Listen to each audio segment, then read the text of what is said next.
बिस्मिल्लाहिर्रहमानिर्रहीम, अस्सलाम वालेकुम।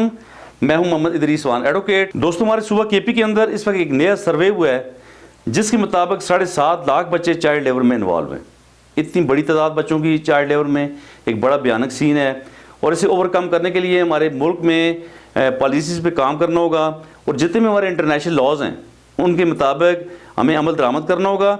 और चाइल्ड प्रोटेक्शन वेलफेयर एक्ट हमारा केपी के अंदर जो मौजूद है उस एक्ट पे हमें अमल दरामद करना होगा और न सिर्फ इन कवानीन पे बल्कि हमें ग्राउंड्स पे गुर्बत के खात्मे के लिए काम करना होगा। हमारी हुकूमतों को चाहिए कि वो ज़्यादा से ज़्यादा जो बजट है वो तालीम के लिए रखे, इसके अलावा गुर्बत के खात्मे के लिए काम किया जाए। और दोस्तों, 83 लाख इस वक्त हमारे बच्चों की तादाद है जो बच्चे 5 से 17 साल की उम्र के हैं। सूबा केपी के अंदर 83 लाख बच्चों की आबादी है और इस 83 लाख में 7.5 लाख बच्चों का चाइल्ड लेबर में इन्वॉल्व होना एक बड़ी अजीब व गरीब बात है। हम तमाम पेरेंट्स को भी इस पे सोचना होगा, हमारे तमाम अदारों को इस पे काम करना होगा और जब तक हम तमाम बच्चों को स्कूलों के अंदर नहीं लेके आएंगे उस वक्त तक हम कामयाब नहीं हो सकते।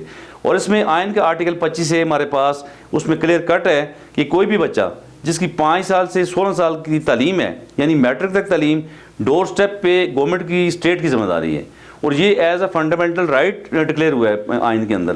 यानी बच्चों की तालीम, बुनियादी तालीम एक फंडामेंटल राइट है।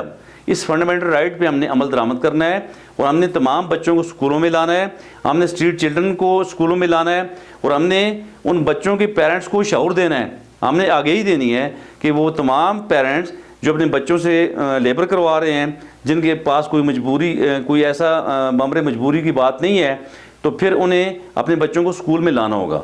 तो इसके लिए हम तमाम पेरेंट्स को, तमाम स्टेक होल्डर्स को और गवर्नमेंट के इदारों को, हमारी हुकूमतों को एक पेज पे आना होगा ताकि हम अपने बच्चों को चाइल्ड लेबर से निकाल सकें और इनका फ्यूचर हम ब्राइट कर सकें, इन्हें बेहतर तालीम दे सकें और अपने सूबे के अंदर लिटरेसी रेट को उठा सकें ताकि हमारे बच्चे मुकम्मल तौर पर महफूज हो जाएँ।